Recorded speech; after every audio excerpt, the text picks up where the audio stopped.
everybody. Hopefully you had a wonderful weekend. It's turning fall in Minnesota. It's our favorite 2 weeks of the year before winter hits. So if you can get a chance to come up here for the next 2 weeks, you should do it. So we'll get started. We got a couple of quick pointers, and then we're going to get into our topic today. So again, we're starting to see a lot of results from the eye-to-eye, and Jeff, Missy, and I are as excited as we can be because in 16 years of coaching, guys, we've never seen marketing like this. We've never seen guys get in front of the kind of people they're getting in front of and closing the business they're closing. This is even back compared to the heyday of seminars back 15 years ago. So we're really excited about this.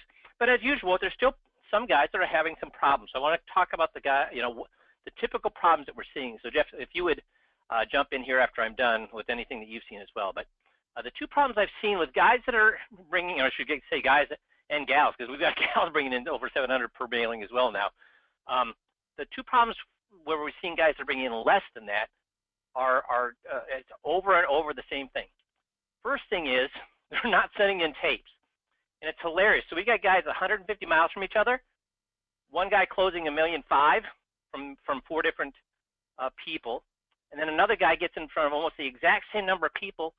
And guys, what do you think that guy said? He doesn't close. He closes like 150,000.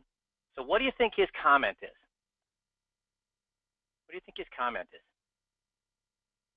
So the one guy 150 miles away closes 1.5 million from 4 different people. The other person gets in front of the same number of people and closes 150,000. What do you think? Yeah, Bruce, lousy prospects, don't have any money, Dale. Which is hilarious. Guys, can I just ask you a question?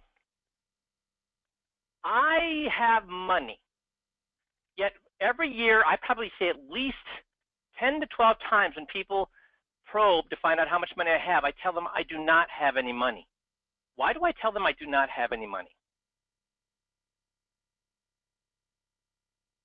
Why do I tell them I do not have any money? Yeah, I don't want to be bothered, Jonathan. Yeah, Bruce, I want to discourage them. It's an easy way to make them go away, Jason. Also, it's the main thing is I don't want them to try to sell me something exactly, Carrie. So funny thing is probably 2 out of those 10 times, 2 out of those 12 times, I then reveal that I have money. When do I reveal I have money? When do I magically reveal to them that I have money?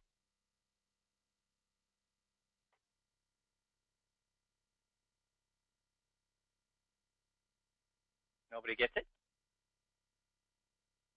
Ah, that's right, Steve. When they show me something that I have an interest in. When they show me that I can trust them. When they show me they're not just some salesperson trying to shove something down my throat. That's when I tell them. Jerry talks about his aunt, which is worth way more than even me, and she walks around in an oversized sweatshirt with a wolf howling at the moon. You know those sweatshirts? And she talks with a very, very rough trailer park type language, and she's worth way double what I'm worth. So guys, just because they say they don't have any money, but it's amazing. It doesn't matter whether they have money or they don't have money. I automatically assume that all these people, this guy that didn't, that only wrote 150 out of the same number of, out of 8 prospects, and he tells me that he didn't have, none of them had money, I immediately assume that he's lying. Now, why would I immediately assume he's lying? There's a hint on the page.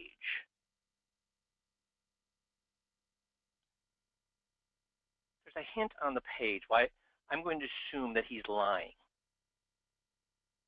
or he's misinformed. Yes, Brad, the tape. So when we have, with the eye-to-eye, we have now probably a little under 100 tapes. And all of those people have money. So why would we, the people, when the people say they don't have, when they don't send in tapes and the people have no money, guess what? It's just like, Jeff, have you ever heard in the last 16 years with the 21-point checklist? Jeff, I did this exactly right. I did it. I did the 21-point checklist exactly like you told me, and it didn't work. Ever hear that? I've heard that, yeah. And almost always. Yeah, well, yeah, I say, well, let's listen to the tape and see what went wrong, and I mean, really, quite frankly, 1,000% of the time they'll say, well, I didn't tape that meeting.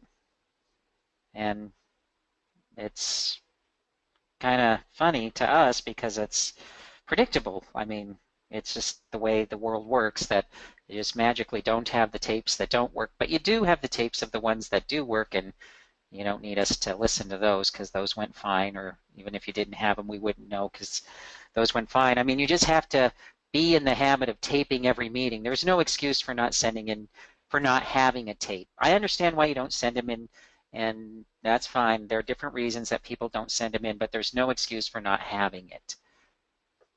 Well, and the thing is that we talked about this on Friday.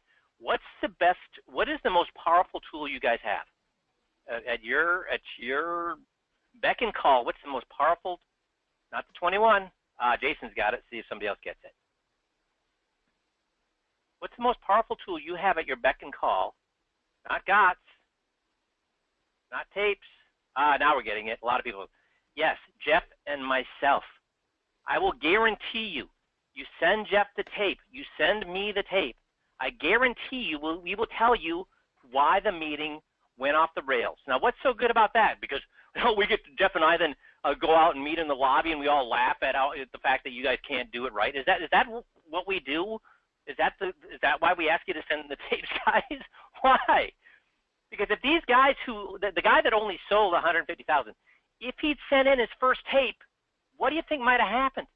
If the first one didn't go well and he sent in the tape, what might have happened with the other 7 people?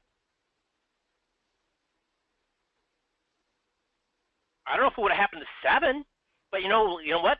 Then we could have, whatever the mistakes he was making at the first meeting, if he was a smart guy and fixed them, then he at least wouldn't have happened to the next 7 meetings. Then if we would have if he would have sent in the second tape that didn't work, guess what would have happened to the remainder 5 meetings? And then if he would have sent in the third meeting, if that hadn't gone right, so it's the guys. Here's the sad thing: the guys that are making all the money are sending in the tapes. The guys that aren't making money are not sending in the tapes. So it's unfortunate. It's like singing to the choir, right? The people who don't need help ask for help. The people that do need help don't ask for help. So let me ask you a question. Why do people who do need the help don't ask for help? Why do people who do need the help not ask for help? Jason, well, I'm getting some bad answers here, which I won't repeat. But here, yeah, Perry says one, embarrassed. Embarrassed. They're embarrassed about what? Guys, why? What would you be embarrassed about? I thought you came on the system to get better. So there's nothing to be embarrassed. Jeff, do I make mistakes every single day? Missy, do I make mistakes every single day? Yes. Well, that's the wrong answer. Can't believe it. I make mistakes every single day. In fact, the actual topic of the call today, you're going to say, well, Mike, you don't do that. Mike, you don't do that. Mike, you make that mistake. You make that mistake. The whole rest of the meeting, after we get through this, is going to be you saying, well, Mike, you don't do that. You're making that mistake every single day. I know I'm making mistakes. The only thing I can do, though, is what? What's the only thing we can do to get better? Is try to correct just one mistake at a time. That's all we can do. Make sense? So if you're just guys, if you're not willing to send in the tapes, please don't tell me that it's not what? Working. Because the guys that are sending in the tapes are writing tons of, Jeff, Missy, and I have never been this excited. We've never had marketing that worked this well, and that's as compared to even the heydays of seminars. So if you're going to say it's not working, send in the tapes to prove that it's not working. And I always say this: as soon as you send in the tapes that show you did it right, as soon as Missy runs into my office, puts the smelling salts under my nose, and revives me, then guess what we can do? What can we do then? I'll eat crow. I'm going to get on the Monday call and say, you know what? This system isn't working anymore because Jim Bob did it perfectly and it didn't work. Guess how many times I've had to do that in the last 16 years? Never. Because we've got over 50,000 tapes. We could, I'm sure we got 60,000 if we had still been saving them, of tapes where it works exactly the way it's supposed to work. So when you tell us it's not working, guess what? I'm sorry, but we're just not going to believe you. So the onus, when we've got 50,000 on record, 60,000 we've listened to, that have, when you've done it that way, it's worked, and then you tell us it didn't work even though you did it right, but you don't have the tape, can you really expect us to believe you guys? I mean, is it unfair for Jeff and I to be a little skeptical at that? Is it unfair for Jeff and I to be a little skeptical at that? Bruce, I'm a little confused on what you wrote there. So that makes sense. Now the second problem we're having is this, is not getting all the documents. So if you go to the I2I portion of the website and you hit the I2I private meeting, there's a new tape on there, which is me going through. So there's lots of different ways you can get the statements. One of the ways is you can use this just about the money. Another one you can use is tie the power of attorney to everything. Here's a third way that you can actually use it. Now, do you need to do these scripts perfectly? No, but you need to have these as levels of conversation. Levels of conversation. So there's a new audio there that if you're having trouble getting the statements or documents, the power of attorney, etc., this is a way to get them, okay? So if you're having a problem with that, this is the way to get them. Oh, and then a lot of guys aren't aware. The calls since June 3rd of this year, we've been taking on the Friday calls, just one part of the 21-point checklist and dissecting it. We listen to a live call or a live meeting of an advisor with the client just on that particular point of the 21. And then we see that, heck, even when you don't do it perfectly, it still works most of the time. But we also see that how Jeff and I talk about how we could have done things better, what missteps were in there, etc. So I just talked to a couple of guys last week. They didn't realize those calls are posted under each part of the 21-point checklist. So the call we did in Survivor's Guide is under the Survivor's Guide. The call we did on the Will and Trust is there. The call we did on the Power of Attorney is right there. The call we did on Medical Power of Attorney is right there. So it's not only is it in the library under GOTS, it's also each call is in the particular folder that it relates to. Does that make sense? Can I get a few yays on that to make sure everybody gets it, or give me a no if it doesn't make sense? Okay, everybody gets it. Super. Good. Now here's a fun fact that now the reason I give you these facts are just so you can have them in your tool chest and use them when you need to. But this is a pretty interesting thing, again, from Morningstar. And they talk about the Guinness Atkinson Global Innovators Fund. The Guinness Atkinson Global Innovators Fund had an average of a 9% plus average rate of return over the last 10 years, which put it in the top 1% of its category. Good or bad, guys? Pretty darn good. Now, here's the sad thing. The typical investor only saw an annual returns of 4% over that period. So the average rate of return is 9%. The typical investor only saw 4%. This is also very typical of most money managers, right? Where the money manager always talk about how great a return they have, but how many of their investors saw that return? Yeah, virtually none, Mark, I agree. So why do you think this happens? Why did the fund average 9%, but the typical investor only saw 4%?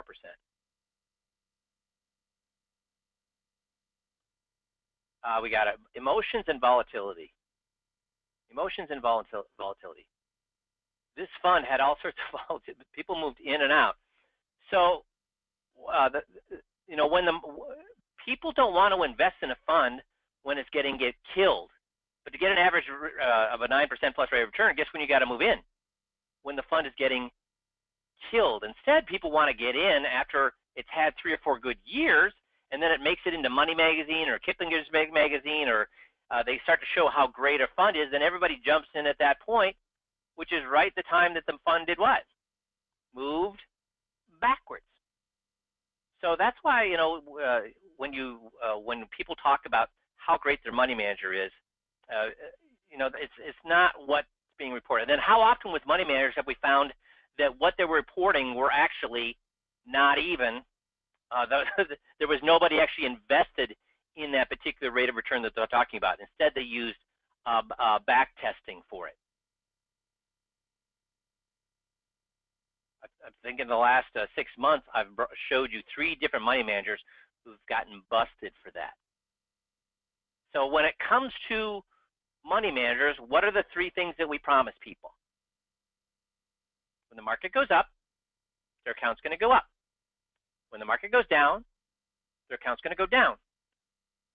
More often than not, in past history, the accounts go up more often than down. Should we promise anything other than that? Should we promise, hey, you're not going to get all the upside, but my manager's not going to get you all the upside, but he's going to protect you on the downside? Should we ever, can I want some no's to that? Should we ever say that?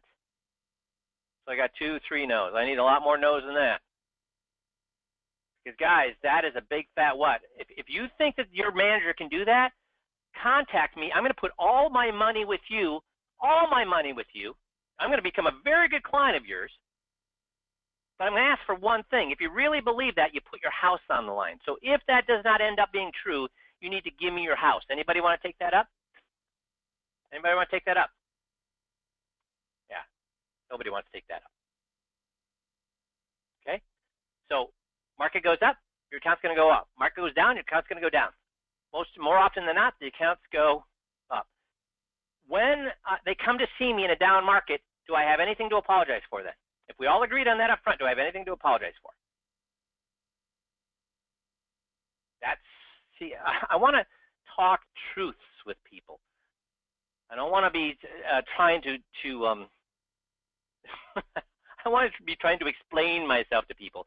And when you start to promise your money manager can do more than when the market's up, it goes up. When the market goes down, it goes down. You're going to be in a situation where you have to explain things to people. So now, let's talk about what I really want to talk about today, which is how to win friends and influence people. And this is where I'm going to, you guys are going to say, Mike, you don't do that. You don't do what you're preaching here. Now, since 1980, when I went in the Navy, I started to read, in 1980, I started to read How to Win Friends and Influence People. This book has been around 100 years, basically. So I have been through, I think, 3 copies of this, worn it out. Worn it out. So why have I read this book so many times I've worn out 3 copies, do you think? This was written 100 years ago. Does this stuff no longer work because it was written 100 years ago? No, it works. It works, Fred, doesn't it? So the first rule is this. This is the first rule that I break every single day, and it's idiotic, and that is do not criticize, condemn, or complain. And Benjamin Franklin, a lot of these concepts are even older than Dale Carnegie's book. Benjamin Franklin said, any fool can criticize, condemn, and complain, and most fools do. So every day I am foolish because I criticize, condemn, and complain. And guys, what happens? What good thing comes from criticizing, condemning, and complaining? Can anybody please list something that comes from criticizing, condemning, and complaining? Nothing. Not a darn thing. So the reason, now here's the thing though, how many of you that in athletics have had a coach criticize you? I did, regularly. So why do coaches criticize?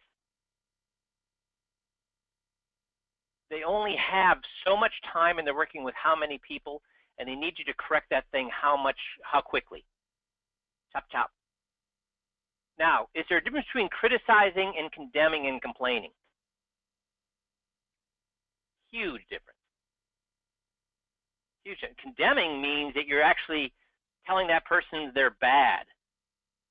Criticizing, saying the action they're taking is bad.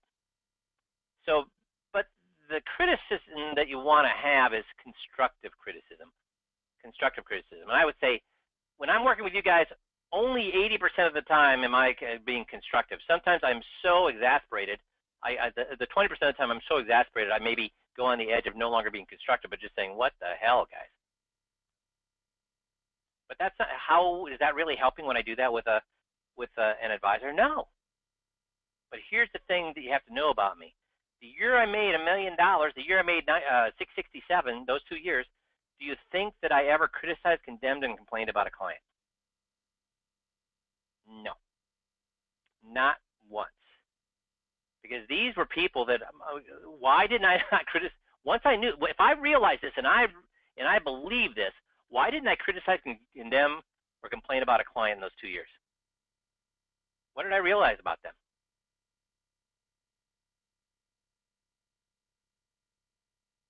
What did I realize about them, guys? My income was based on them. My income was based on them. So guess what?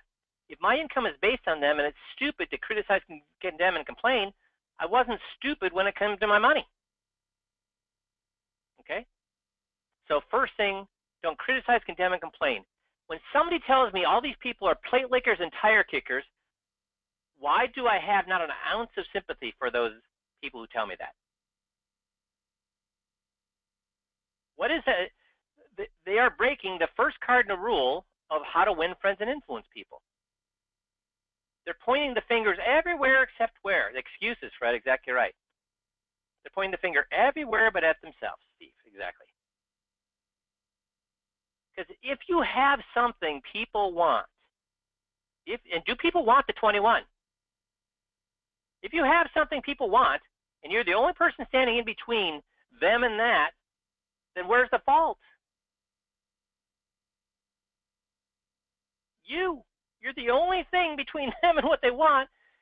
You are the problem. And that's what, when I went from making 50 grand a year to making, moving towards that $1 million a year within less than 3 years, the one and only thing, I changed a lot of little things, but all those little things come down back to one thing and one thing only. I started blaming myself for my non-success, which is why I started to tape, which is why I started to use motivational living, which is why I did all these different things. If I had never decided I was the problem, guess what? I never would have done. If I had never decided that I was the problem, guess what? I wouldn't have changed. I wouldn't have done anything differently. Because if it's not my fault, do I need to change anything, guys? If it's not my fault, do I need to change anything?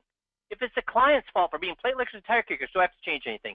If it's the product's fault because interest rates are so low, do I have to change anything? If it's the economy's fault because blah, blah, blah, blah, blah, blah. The one thing that caused me to go from making 50 grand a year to $1 million a year was that I quit blaming everybody except myself. Make sense? There's only one way to get anybody to do anything. That's making the other person want to do it. How do we do that, guys? How does the 5Q system do this? By telling them they should want it? There's only one way to get anybody to do anything, by making other person want to do it. That's right, Steve and Cheryl. They tell us they want to do it. They explain to us why it's a good idea. They explain to us what could happen if they didn't do it. They explain to us. That's how we know. The one way we know they want to do it is what? They say it. And what have we figured out about people? Will they say things that they don't believe? They'll say yes to things they don't believe. They'll say no to things they won't believe. But will they explain in no uncertain terms about something they don't believe? No. You know how I know that? Because Jeff and I try to train you on it every single day, and you guys have trouble with it. So if you guys have trouble with it and you're training and you're cognizant of it and you're actually trying to get better at that skill, how good do you think clients are at it? They're not. What do most people want then? Well, they want health and preservation of life. They want food. They want sleep. They want money and the things it'll buy. Most important thing money will buy is what? Most important thing that money will buy is what? Car, a mansion. Jonathan got it. Security, no stress, Fred. Exactly. It buys stress-free. People are not looking to get when they retire, especially, are they looking to get a better car or a bigger house? No. They just want a stress-free life, knowing that the life they have now will be the life they have for the rest of their life.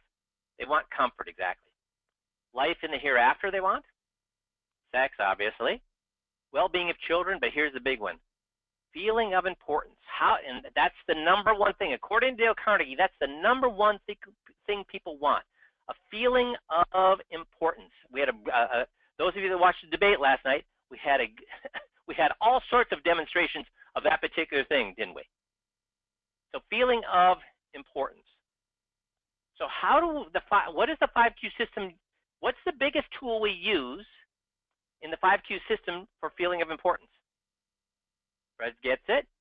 Who else? Come on. Bert got it. Jonathan got it. Yep, Mark got it. Everybody's getting it. GOTS. Getting on their side, telling them they're above average, listening to them. If you look at all the GOT skills, it comes down to, and Pete, actually, a huge, very successful advisor, made the comment. He says, Mike, all those GOT skills, all those skills you're having us do on the 15-minute drill, and guys, if you're not doing the 15-minute drill, you are missing the boat. He says all those drills you're doing or things you're having us look for in the 15-minute drill, they come down to one thing, which is I go into a meeting thinking, I want to hear everything a client has to say. I'm going in the meeting thinking, I want to hear what the client has to say. I don't want that. They don't want to hear what I have to say. I want to hear what they have to say. And when you listen to people, that makes them feel what? Important. Now, when we make them feel important, do we want to flatter them? No. And Dale Carnegie is very specific in this. You do not flatter them. Instead, you want to find something, a nugget. I don't care how much you hate them. We saw if you watched the debates last night, the final question made both Hillary and Donald do this. What was the final question? Hey, find one thing. I mean, these guys bashed each other for 2 hours. But then the question, which I thought was a wonderful question, say, find one thing that you can say good about your opponent. Well, guess what? GOTS, we have agree, parrot, and then empower. What is empowering about? Finding something you can give sincere and honest appreciation about. Find something in what they said that you can tell them that makes them above average. Find one thing that they said that you can say you admire about them. So do you see how 5Q is using none of these tools or all of these Dale Carnegie tools? See, that's where when people say, Mike, you're just, and you guys don't say it because you came on board, but some guys at the training can't get over the fact they think we're manipulating people. Well, I guess if you're saying being nice to people is manipulation, we're all about manipulation. But essentially, all we're doing is we're being gentlemen and we're being ladies. We're treating people what? We're treating people in ways to make them feel good about themselves. Is that manipulation, or is that what our grandmas told us to do in the first place? Yes, with respect, Perry. We're treating the other person with respect. We're becoming a better person, Fred. I think that's absolutely right. So don't flatter. Find something in there, a nugget. And I don't care how negative something is. I mean, you saw how negative they were last night, and they still found something they could say nice about that. Find that thing that you can say nice about. If there's only one secret to success, says Henry Ford, it lies in the ability to get the other person's point of view and see things from that angle as well from your own. Where do we use that? Does anybody know where we use that? It's a form of GOTS. What form of GOTS do we use when we're trying to get the other person's point of view, see things from that person's angle as well as from our own? What GOTS do we use that does this? Yeah, Bonnie's right. Yeah, Bonnie. So when somebody says something we don't agree with, we agree with them, and then we explain to them why they're right. So it's when somebody says something we don't agree with. It's when they say, I hate annuities. It's when they say, hey, I think bonds are going to go up in value. It's when they say anything that we don't agree with. What we're going to do is first agree with them and explain to them why they're right. So do you see in here where it says, hey, we should explain why the person's point of view is wrong, and so they can see from our angle, because ours is right? Is that what this is saying? No, it's saying before you can even delve into that, you need to see the things from their point of view. You need to get into the other person's shoes. So when somebody says they don't like annuities, I wouldn't like annuities either. I don't like them either. I mean, the companies you have to work with are a pain in the behind. I have to work with them every single day. It's crazy. I hate them. Why would anybody want to put their money into something with huge fees? Why would somebody want to put their money that's locked up? Why would somebody want to put their money in something that's not going to make that much money? That's crazy. That's a silly place to put your money. Guys, I'm just going through, the reason they said they didn't like annuities were all those reasons, right? We know they are. Fees, locking it up, losing it when you die. I mean, they're all misinformed, but until I tell them I get why they would say that, Not, I understand what you'd say, and I used to feel that way. That feel felt found. I'm saying what? Get into their shoes. Start arguing their point of view. For how long? When they say something you do not like, how long should you be arguing their point of view? How long should you be walking around in their shoes? Now, we're shooting for 5 to give us 3. Because you need to do it a minimum of 3. Because then when you've walked in their shoes for 3 minutes, you can now see the world through their eyes. Does that help you? Does that help you? If you can see the world through their eyes, is that going to help you? Certainly it is. And it helps them understand that you're on their side, that you're not trying to fight them, that you're both look at the world the same way. Shows that you care, absolutely. And it's also putting a lot of time between when they said that thing and when you're going to turn the tide and have them understand that maybe there's other points of view as well. So you're putting a lot of real estate there, because many times when you do this right, they don't even remember. If you go for 3 minutes, they will not even remember what brought this conversation up in the first place. Make sense? Next one, smile. Smile, smile, smile. And there's just, guys, how much research is there out there on the power of a smile? Calms fears, softens stone walls, warms a cold heart, invites a new friend, mimics a loving hug, beautify the bearer, makes you look handsomer, makes you look prettier, lighten heavy loads, promotes good deeds, brighten a gloomy day, comfort a grieving spirit, offer hope to forlorn, send a message of caring. Can we agree a smile does all these things? Lift the downtrodden, patch up invisible wounds, weaken the hole of misery, act as a medicine for suffering, attract companionship of angels, fulfill the human need of recognition. Who knew changing the world would be so simple as a smile? Smile. Smile, smile, smile.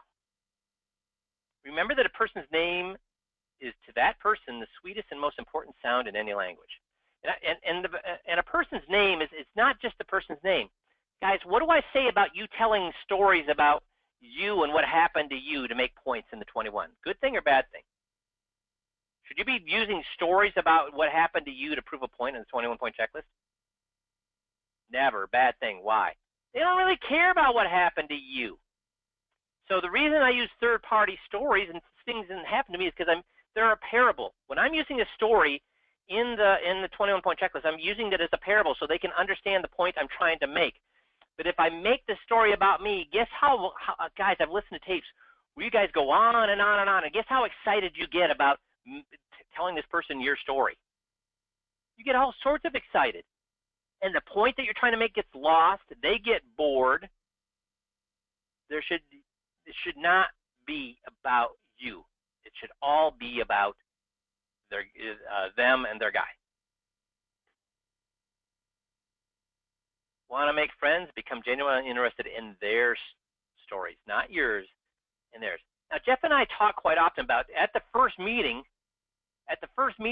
we should be just gathering data and moving on. We shouldn't be giving, we shouldn't be doing insincere rapport, quote unquote, rapport building. Now, if they want to bring up and tell us their stories, is that okay? If they want to, yes, Fred, it is. It's just fine if they want to tell us their stories. That's right, Perry. Right, Jerry. If they tell us their stories, that's fine. But what you shouldn't be doing is saying, hey, I'm just like you. You like to fish, I like to fish too. Hey, you went to the University of Minnesota, I did too. None of that crap, because that is why every person in today's world, does anybody fall for that crap anymore? When you go to the car dealer and he starts pulling that stuff on you, what are you thinking? What are you thinking? That he's just like me, and boy, this is awesome that I've run into somebody who's just like, yeah, that they're just saying that to butter me up. But if they're telling a story, get on their side. Now, this brings up the yappers, right?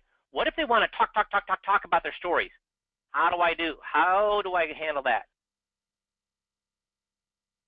I'm going to let them talk for 3 minutes, and then I'm going to find something. Let them get some of it off their chest. Let them talk about their stories. And then after 3 minutes, I'm going to go ahead and jump in with what, guys? What am I going to jump in with? See if somebody knows this. I hope somebody knows this. Not agree. What kind of gots? Gots will not work. There's a certain kind of gots that works, but agree doesn't. That's right. Empower, Jason. Empower, Jerry. You want to empower them. Find something in there. Find that nugget we just talked about to give them sincere and honest appreciation. Because when they're going on and on about their life stories, all they want to know is somebody's what? Listening. All they want to know is somebody what? Is interested. All they want to know is what? that you think they're above average. So wait for 3 minutes. Let them talk. Jump in then with an empowering GOTS. If they do it again, wait for 2 minutes. Then jump in with an empowering GOTS. If they do it again, jump in for 1 minute with an empowering GOTS. I've never heard a guy go more than 3, 2, 1 before the people get it. And after that, why do you think they're okay? Why do you think they quit telling their stories at that point? Because you listened to them and you told them they were above average 3 times. Guess what? Guess how many people in their lives have told people that they're above average 3 times in a couple hours? Nobody. Exactly. Nobody. Be a good listener. Encourage others to talk about themselves. Talk in terms of the other person's interests. So we try to do that. I would say with what we do a little bit different. Talk in terms of the other person's interest. Instead, we what? Have them talk in terms of their interest, which is better or worse than talk in terms of the other person's interest. Now, we do this when we get on their side. If they give us an objection, we'll talk in terms of their interest. We climb into their shoes. We'll walk around in their shoes, tell them why they're right. But when we're making a point or having them understand something, it's better to have them talk in terms of their interests. Make sense? How to make people like you instantly. Make the other person feel important and do it sincerely. We talked about this on Friday. Guys, the phone was ringing. The buzzers are buzzing. Should there be any of that crap going on, I would always walk in. When I walked into my, first of all, when people came to my office, what's the first thing they saw? When people came to my office, let's see if anybody gets this. When people came to my office, what's the first thing they saw?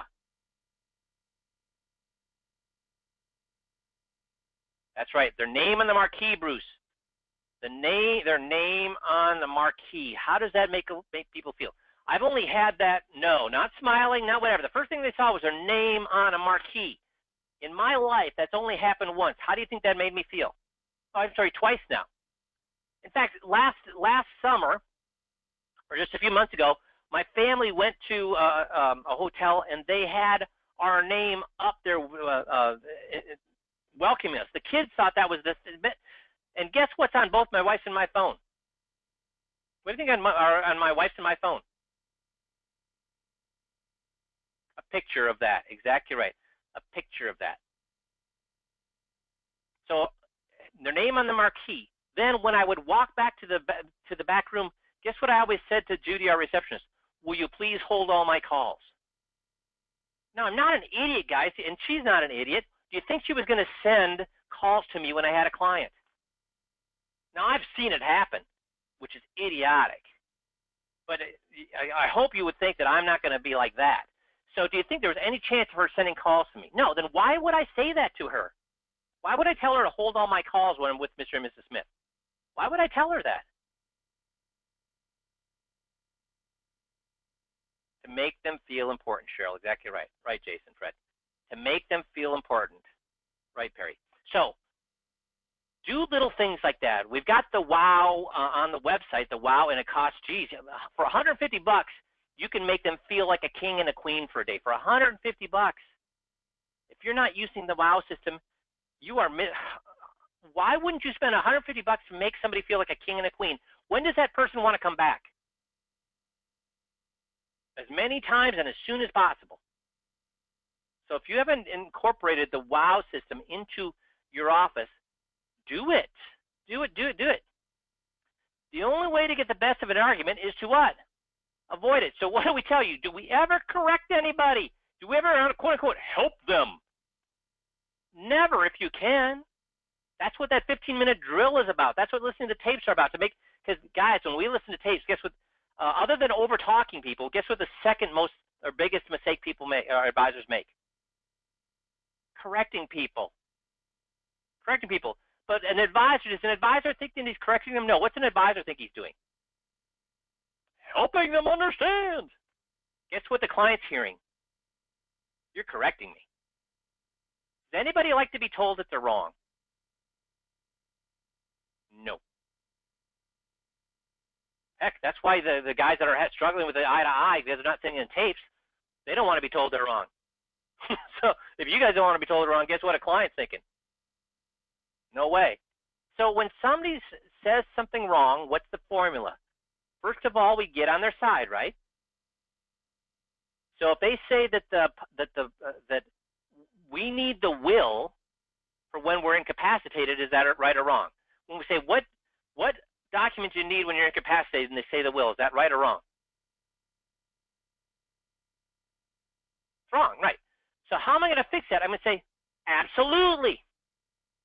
I'm not going to let them continue to think it's wrong. I'm going to fix it, but before I can fix it, I have to do what? Absolutely. I mean, that's what I thought. Because the will's, so the first thing is you agree. Second thing is you're going to explain to them that you thought the same thing, and here's the reasons you thought the same thing. So you thought the same thing, and here's the reasons why. You can't just say you thought the same thing. You have to give them the reasons why you thought. So I'm going to say, absolutely, so I agree. And then I'm going to tell them I agree, and here's the reasons why. That's what I thought. Because, I think the will, it's a legal document. It's used when things aren't going well.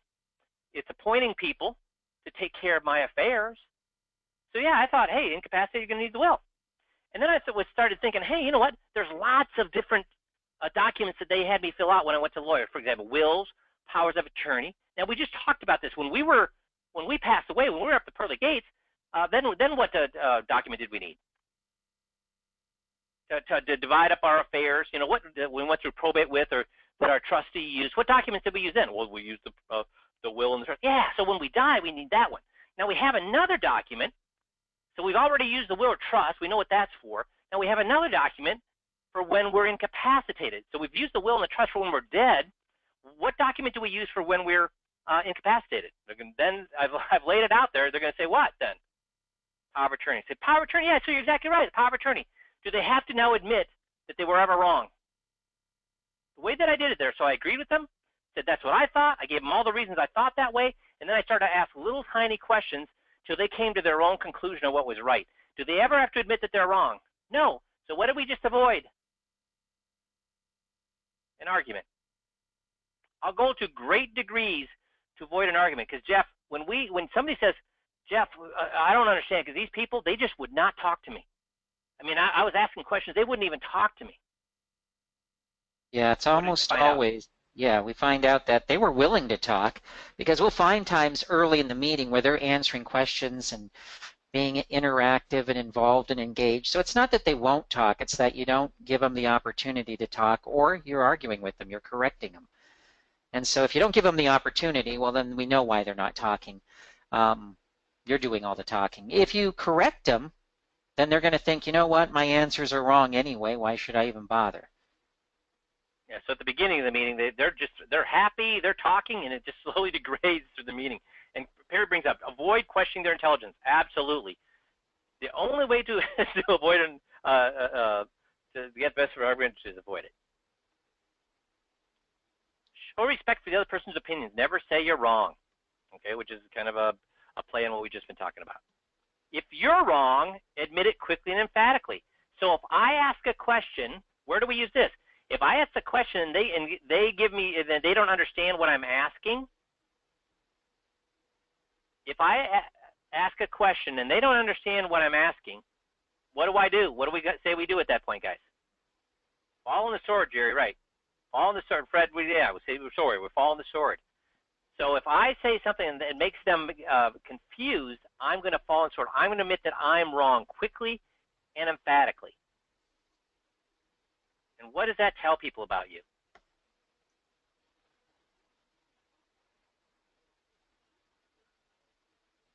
That you're humble, that you're a gentleman, and then guess what?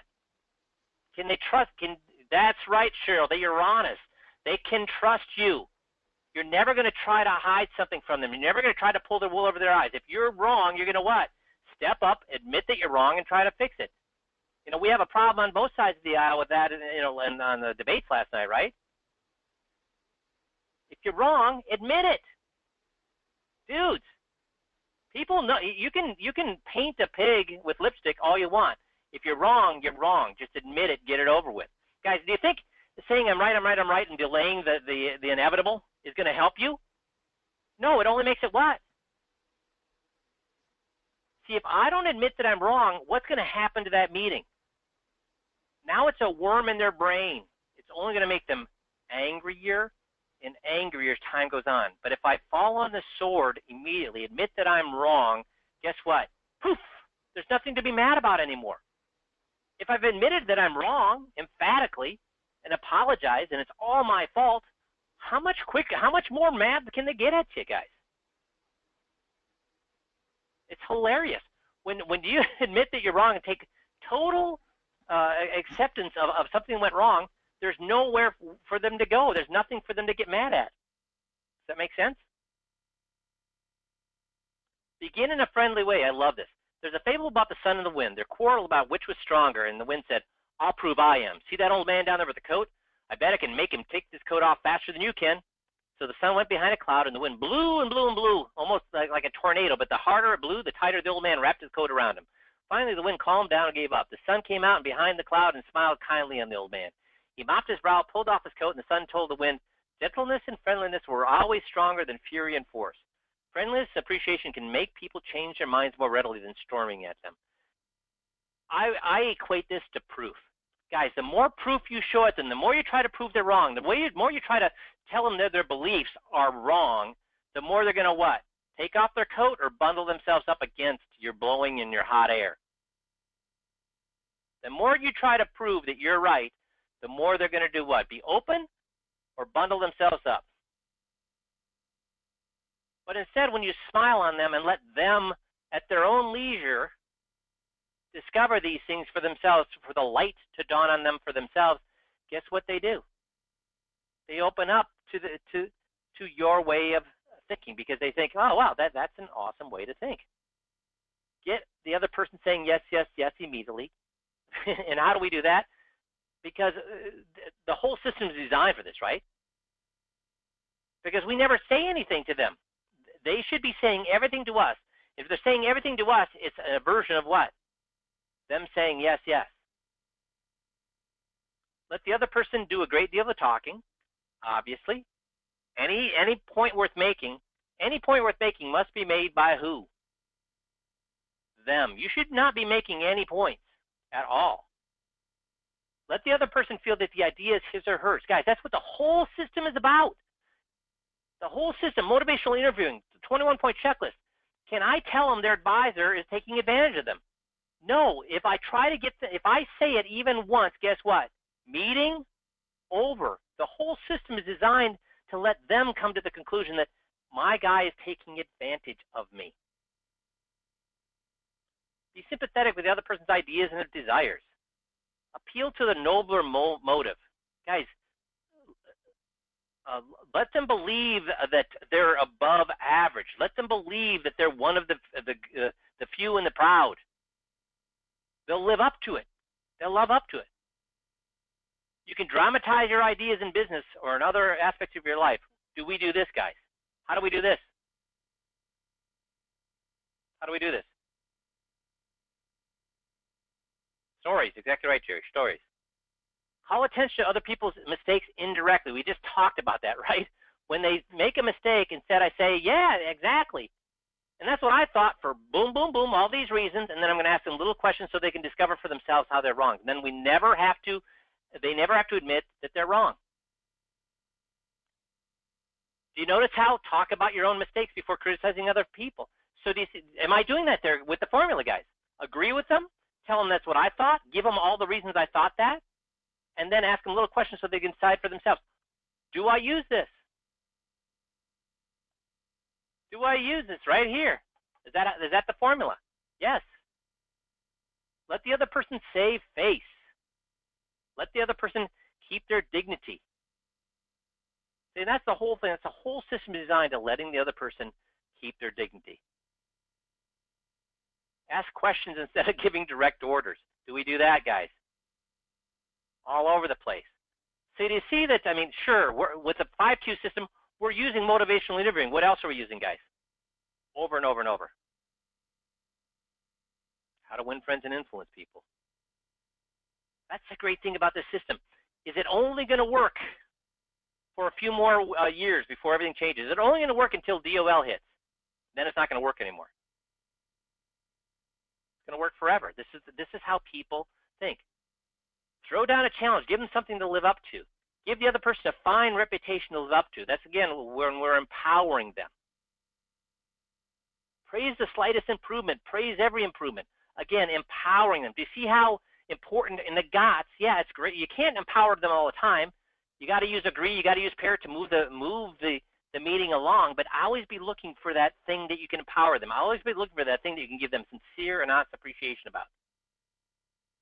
So these are all the things that you can work on every day. So if you made a list of all these things, and I think, in fact, How to Win Friends and Influence People is like $1.99 or something on Kindle, or there's actually free PDFs on the internet that you can download for free.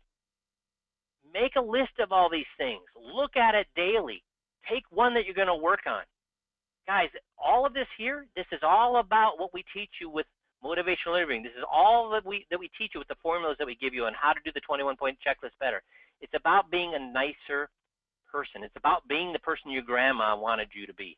Make sense? Was this helpful to go through this? Guys, if you don't have this book, get it, read it, and then guess what? Read it again. And then guess what? Read it again. You do these things, you'll make more money, you'll have a happier life than you ever knew to do with. Make sense? Super. You guys have a great rest of the weekend. We'll talk to you all on Friday. Thanks, everybody.